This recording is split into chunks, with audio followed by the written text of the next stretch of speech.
Good morning students, कैसे हैं आप लोग। उम्मीद करता हूँ बढ़िया ही होंगे। तो पिछली क्लास में हमने क्या पढ़ा था। पिछली क्लास में हमने पढ़ा था रजिस्टिविटी किन किन फैक्टर्स पर डिपेंड कर रही है उसके बारे में, ठीक है।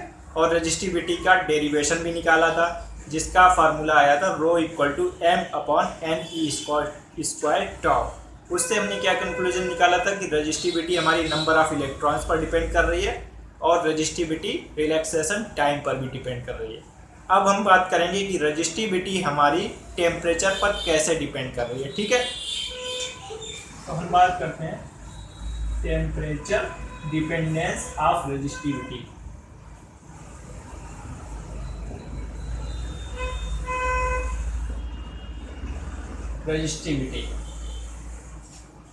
तो पिछला फार्मूला हमने जो पढ़ा था उसके according rho equal to m upon n e square tau था। यहाँ पर अगर हम प्रोपोर्शनलिटी निकालें कि टॉ के साथ रो की क्या प्रोपोर्शनलिटी है, तो ये 1 अपॉन टॉ के प्रोपोर्शनल है। इससे हम क्या कंक्लूजन निकाल सकते हैं कि जब रिलैक्सेशन टाइम आपका बढ़ता है तो आपकी रजिस्टिविटी घटती है, ठीक है। तो रिलैक्सेशन टाइम के बारे में हमने बताया था। रिलैक्सेशन टाइम एक्चुअली टेम्परेचर पर भी डिपेंड करता है। टेम्परेचर पर कैसे डिपेंड करता है, क्योंकि अगर हमारा टेम्परेचर ज़्यादा होगा तो मोशन हमारा हैप्पीजार्ड मोशन होगा, रैंडम मोशन होगा, बहुत ज़्यादा रैंडम मोशन होगा। जब बहुत ज़्यादा रैंडम मोशन होगा तो बहुत ज़्यादा कोलिजन होंगे कम समय में, ठीक है। हमने एक एग्जाम्पल भी दिया था, जैसे मान लीजिए किसी रूम में बच्चे हैं, स्टूडेंट्स हैं, और उस रूम में गर्मी ज़्यादा हो गई, आग लग गई या कुछ भी ऐसा इंसिडेंट्स हो गया, तो वो बच्चे इधर उधर भागेंगे और भागने से क्या होगा, आपस में टकराएंगे बहुत जल्दी जल्दी। जब वो जल्दी जल्दी टकराएंगे यानी कि उनके बीच का टकराने का टाइम इंटरवल रिड्यूस हो गया। जब टाइम इंटरवल उनके बीच के टकराने का रिड्यूस हो गया है तो यानी कि रिलैक्सेशन टाइम रिड्यूस हो गया है। वही केस होता है इलेक्ट्रॉन के केस में। जब इलेक्ट्रॉन मतलब कंडक्टर में जब हमारा टेम्परेचर इंक्रीज होता है तो इलेक्ट्रॉन का मोशन भी हैप्पीजार्ड हो जाता है। बहुत ज़्यादा एनर्जी होने के कारण इधर उधर जल्दी जल्दी भागते हैं, और इधर उधर भागते हैं तो वो इलेक्ट्रॉन, प्रोटॉन, पॉजिटिव आयन किसी से भी टकरा सकते हैं, और जब जल्दी जल्दी टकराते हैं तो उनका रिलैक्सेशन टाइम डिक्रीज हो जाता है। और रिलैक्सेशन टाइम डिक्रीज होने के कारण आपकी रजिस्टिविटी इंक्रीज हो जाती है। जैसे कि हमने ये बताया है, रिलैक्सेशन टाइम जब डिक्रीज होगा तो रजिस्टिविटी इंक्रीज होगी। यानी कि हम यहाँ से देख सकते हैं रजिस्टिविटी डिपेंड कर रही है टेम्परेचर पर, यानी कि टेम्परेचर बढ़ा तो रिलैक्सेशन टाइम हमारा क्या हुआ, घटा। जब रिलैक्सेशन टाइम घटा तो रजिस्टिविटी घटी, यानी कि रो इंक्रीजेस ऑन इंक्रीजिंग टेम्परेचर। ये एक कंक्लूजन निकल के आया था आपका अभी तक के डिस्कशन से, ये कंक्लूजन निकल के आया है। और इस रिजल्ट का यूज करके हमारे साइंटिस्ट लोगों ने ये पता किया था कि जो हमारी रजिस्टिविटी है वो टेम्परेचर पर लीनियरली डिपेंड कर रही है। इसका मतलब क्या हुआ, एक फार्मूला निकल के आया था सामने, rho equal to rho naught 1 plus alpha theta. ये एक फार्मूला निकल के आया है एक्सपेरिमेंटली कि हमारी रजिस्टिविटी किस प्रकार से टेम्परेचर पर डिपेंड कर रही है।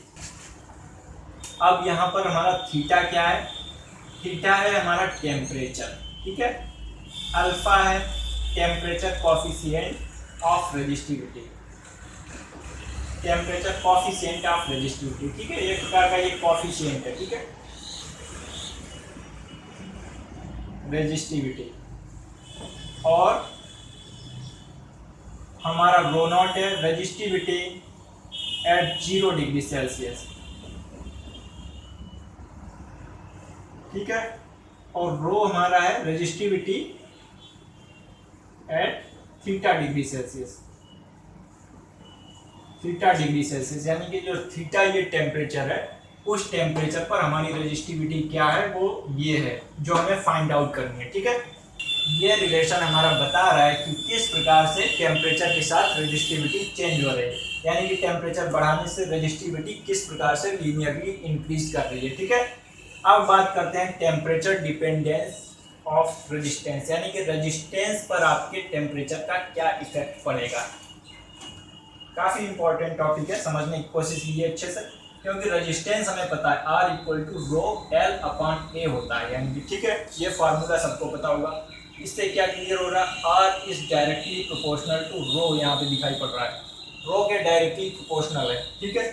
एल और ए कांस्टेंट है हमारे, एल और ए को कांस्टेंट समझ के आप बाहर निकाल दीजिए, यानी कि ठीक है आर और रो डायरेक्टली प्रोपोर्शनल, तो यहाँ पे हम चेंज कर सकते हैं, रो की जगह आर रख सकते हैं और बाद बाकी कांस्टेंट है, उससे कोई हमारा मतलब नहीं है, ठीक है। तो यहाँ पर अगर हम रो की जगह आर रखेंगे तो ये रिलेशन बन जाएगा R equal to R naught 1 plus alpha theta. यहाँ पर भी वही चीज है, थीटा टेम्परेचर है, अल्फा अल्फा यहाँ पर आ जाएगा टेम्परेचर कोफिशिएंट ऑफ रेजिस्टेंस, ठीक है। ये अल्फा हमारा आ जाएगा, क्योंकि ये भी सेम है, टेम्परेचर कोफिशिएंट ऑफ रेजिस्टिविटी और टेम्परेचर कोफिशिएंट ऑफ रेजिस्टेंस में कोई ज़्यादा अंतर नहीं है, ठीक है।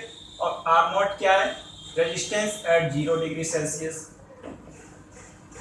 0 डिग्री सेल्सियस, और आर क्या है, resistance at theta degree Celsius, ठीक है। ये क्लियर हुआ आपको। इससे हम क्या कंक्लूजन निकाल रहे हैं कि जब आपका टेम्परेचर बढ़ रहा है तो रेजिस्टिविटी इंक्रीज कर रही है, अगर टेम्परेचर डिक्रीज करेगा, मान लीजिए टेम्परेचर घटता घटता आपका 0 डिग्री सेल्सियस 0 डिग्री केल्विन पर पहुंच गया, जब आपका टेम्परेचर घटता घटता 0 डिग्री केल्विन पर पहुंच जाएगा तो उस केस में रेजिस्टिविटी भी आपकी डिक्रीज होते होते 0 पर पहुंच जाएगी, यानी कि वो उस कंडीशन में आपका सुपर कंडक्टिविटी की तरफ अप्रोच होने लग जाएगी, मटेरियल आपका सुपर कंडक्टर की तरह एक्ट करने लग जाएगा, जो कि प्रैक्टिकली इम्पॉसिबल है, लेकिन इस थ्योरी के अकॉर्डिंग ये हम समझ सकते हैं कि ऐसा अगर होने पर तो क्या रिजल्ट आएगा, ठीक है। अगर टेम्परेचर इंक्रीज करेगा तो क्या रिजल्ट होगा, अगर टेम्परेचर डिक्रीज करेगा बहुत ज़्यादा तो क्या इफेक्ट पड़ सकता है। अब हम बात करेंगे कलर कोड ऑफ रेजिस्टेंसेस की।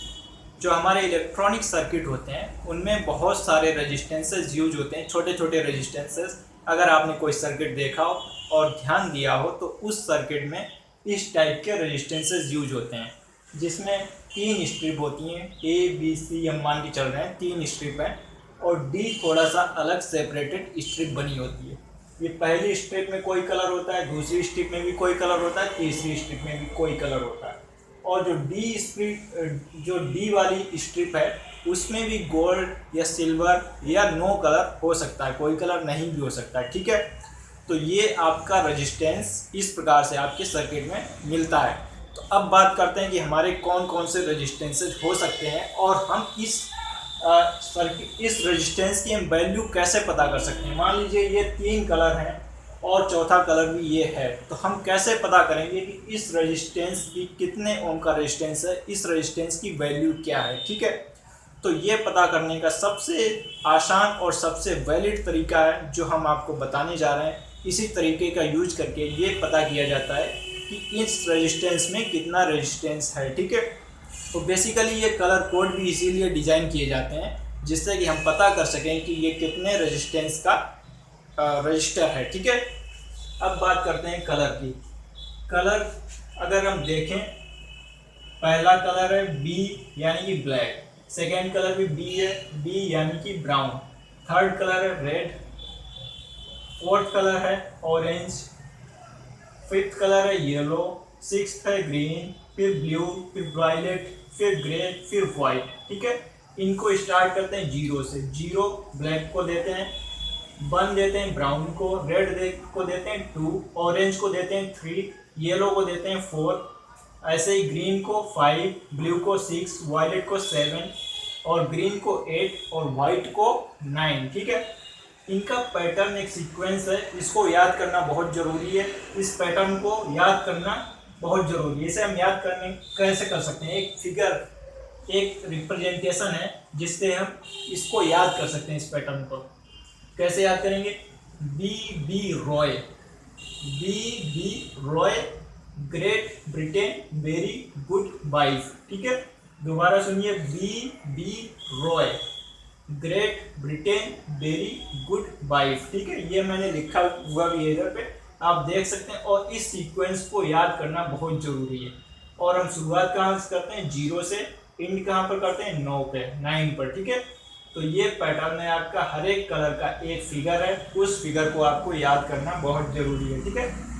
अब मल्टीप्लायर है, मल्टीप्लायर क्या होता है अभी हम बताएंगे उसको।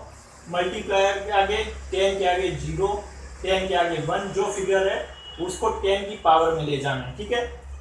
अब हम यहाँ पे बात करते हैं, जैसे हम कोई रेजिस्टेंस जब हम पता करते हैं ये कितने ओम का रेजिस्टेंस हो सकता है, तो उसको पता करते कैसे हैं, जो ए बी है, जो दो नंबर है ए बी, कोई नंबर हम लिखते हैं, जैसे मान लीजिए हमने 15 इंटू 10 की पावर 6 लिख दिया, कुछ भी अपनी मर्जी से लिख दिया, 15 इंटू 10 की पावर 6, तो जो 15 का 1 है वो ए को रिप्रेजेंट करेगा, और जो 15 का 5 है वो बी को रिप्रेजेंट करेगा, और जो इंटू 10 की पावर 6 गई है वो सी को रिप्रेजेंट करेगा, ठीक है। सी यानी कि मल्टीप्लायर, सी मल्टीप्लायर कोई कलर होगा, मान लीजिए येलो कलर है, येलो का मल्टीप्लायर आया 10 की पावर 5, तो अगर सी में येलो है तो इंटू मल्टीप्लाई में चला जाएगा 10 की पावर 4, ठीक है, 10 की पावर 4 इंटू मल्टीप्लाई में चला जाएगा, ठीक है। और डी क्या है, आपका टॉलरेंस है। टॉलरेंस का मतलब क्या होता है कि वो रेजिस्टेंस की वैल्यू कितनी ज़्यादा एक्यूरेट हो सकती है और कहाँ तक टॉलरेट की जा सकती है। इसको रिप्रेजेंट करते हैं प्लस माइनस का सिंबल बना के, यानी इस रेजिस्टेंस की वैल्यू इतने परसेंट कम भी हो सकती है और इतने परसेंट ज़्यादा भी हो सकती है, इन दोनों के बीच में रेजिस्टेंस की वैल्यू लाई करेगी। जैसे मान लीजिए हमने प्लस माइनस 5% लिख दिया, यानी कि 5% तक ये घट भी सकती है रेजिस्टेंस की वैल्यू, और 5% इस रेजिस्टेंस की वैल्यू इंक्रीज भी कर सकती है, ठीक है। तो ये आपके सिंपल सा रिप्रेजेंटेशन है। अब हम एक एग्जांपल से आपको समझाने की कोशिश कर रहे हैं। जैसे मान लीजिए ए की स्ट्रिप में मान लीजिए कोई कलर है, यहीं से कोई कलर ले लेते हैं, मैंने ए को ले लिया ब्राउन, ठीक है, बी को ले रहे हैं ऑरेंज, ऑरेंज ले लिए, और सी को ले रहे हैं वाइट ले लिए, मान लीजिए सी को ले लिया वाइट, और डी को ले लिया हमने गोल्ड। ये कलर इसी टाइप के आपको दिखाई पड़ जाएंगे वहां पर, जब आप कोई रेजिस्टेंस निकालोगे उस टाइप के कलर दिखाई पड़ जाएंगे। अब ब्राउन के सामने देखिए कितना डिजिट है, ब्राउन कहाँ पर है, सेकेंड नंबर पे है, तो इसका फिगर है 1, ठीक है। ब्राउन का फिगर है 1, तो पहले हम 1 लिख देते हैं, इसका रेजिस्टेंस अब पता करना है, ध्यान से देखिएगा।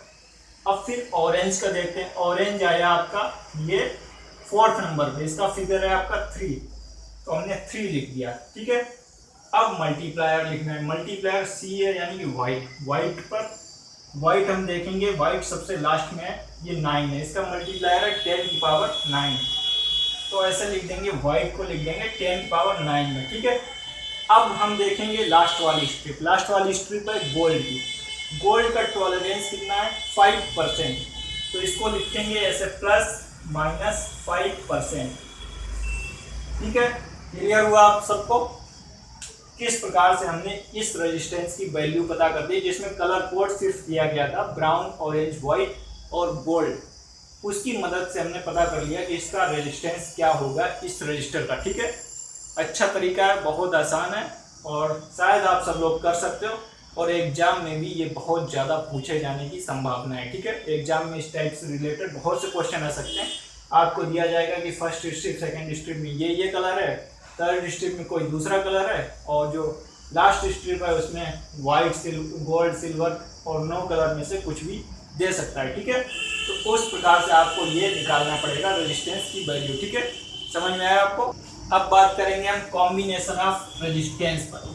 कॉम्बिनेशन ऑफ रेजिस्टेंस आप पढ़ चुके होंगे 10th क्लास में बहुत अच्छे से। कौन कौन से कॉम्बिनेशन होते हैं रेजिस्टेंस के, 2 कॉम्बिनेशन होते हैं, एक तो पैरेलल कॉम्बिनेशन और एक हमारा सीरीज कॉम्बिनेशन, ठीक है। 2 प्रकार से हम रेजिस्टेंस को कंबाइन करते हैं, पैरेलल कॉम्बिनेशन और सीरीज कॉम्बिनेशन से। क्योंकि आप 10th क्लास में इसे पढ़ चुके हो तो हम थोड़ा सा इस टॉपिक को जल्दी कवर कराएंगे। अब हम शुरू करते हैं series combination. Series combination, series combination का मतलब क्या है, रेजिस्टेंसेस आपके सीरीज में ऐड हैं, ठीक है। और यहाँ पर कोई बैटरी लगी है जिसका पोटेंशियल है V, ठीक है। ये रेजिस्टेंस मान लीजिए R1 है, ये R2 है, ये R3 है, ये सीरीज में कनेक्ट है। जब पोटेंशियल V है यहाँ पर, तो इस पूरी लाइन का यहाँ से यहाँ तक का पोटेंशियल हो गया V, ठीक है। और इस पर्टिकुलर रेजिस्टेंस के अलॉन्ग पोटेंशियल देखेंगे तो V1 होगा, इसके अलॉन्ग V2 होगा, इसके अलॉन्ग होगा V3, क्योंकि सीरीज में कनेक्ट है तो करंट हमेशा एक ही जाएगा, करंट मान लीजिए आई जा रहा है, ठीक है। अब पोटेंशियल अलग है लेकिन करंट एक है, तो कंबाइंड पोटेंशियल क्या है आपका, V equal to V1 plus V2 plus V3 plus test जितने भी होंगे वो सब कंबाइंडली ऐड कर लेंगे, ठीक है। तो V इक्वल टू IR, ठीक है, कंबाइंड हम देख रहे हैं तो V इक्वल टू IR होता है, V1 क्या होगा IR1, V2 क्या होगा IR2, V3 होगा IR3, ठीक है। IR1 क्योंकि रेजिस्टेंस सेम है और IR2 प्लस IR3। अब हमें निकालना क्या है, इस के अलोंग पूरा एग्रीगेट रेजिस्टेंस, हम इनका रिजल्टेंट रेजिस्टेंस निकालना चाह रहे हैं। तो I करंट तो पास हो रहा है, अब रिजल्टेंट रेजिस्टेंस मान लीजिए R है, ठीक है। तो I सबसे कैंसिल हो जाएगा, R इक्वल टू क्या बचेगा R1 plus R2 plus R3। Series combination के केस में रेजिस्टेंस आपका निकल के आ जाएगा R1 plus R2 plus R3 के फॉर्म में, ठीक है। इससे क्या कंक्लूजन निकला, जब भी रेजिस्टेंसेस सीरीज में कनेक्ट होंगे तो वो ऐड होंगे सिंपल फॉर्म में R1 R2 और R3 के फॉर्म में, ठीक है। अब जो पोटेंशियल होगा हर एक रेजिस्टेंस के अलोंग वो किस पर डिपेंड करेगा, I तो कांस्टेंट है, हर एक रेजिस्टेंस के अलोंग I कांस्टेंट है, तो पोटेंशियल डिपेंड करेगा R1 पे, इसका R2 पर, इसका R3 पर। यानी कि अगर R1 ज़्यादा होगा तो पोटेंशियल इसके अलोंग ज़्यादा होगा, R2 ज़्यादा होगा तो इसके अलोंग पोटेंशियल ड्रॉप उसी के अकॉर्डिंग ज़्यादा होगा, ठीक है।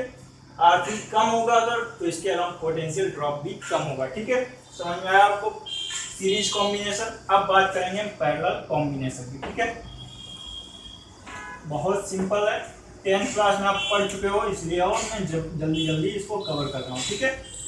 पैरेलल कॉम्बिनेशन, पैरेलल कॉम्बिनेशन का मतलब क्या है, जैसे मान लीजिए रेजिस्टेंस है, 3 रेजिस्टेंस है, उनको हम पैरेलल कनेक्ट कर रहे हैं, एक दूसरे के पैरेलल हैं और एक निश्चित पॉइंट से ये वायर निकल रहे हैं, एक निश्चित पॉइंट पर ये वायर टर्मिनेट कर रहे हैं, ठीक है। अब यहाँ पर कोई हमने बैटरी लगा दी जैसे कि उस केस में लगाई थी, इसका पोटेंशियल है V, ठीक है।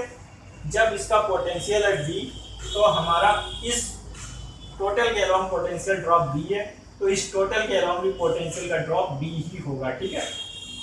क्योंकि रेजिस्टेंस हमारे पैरेलल में कनेक्ट है तो हर एक के अकॉर्डिंग पोटेंशियल ड्रॉप V ही होगा, हर एक रेजिस्टेंस में पोटेंशियल का ड्रॉप V होगा, ठीक है।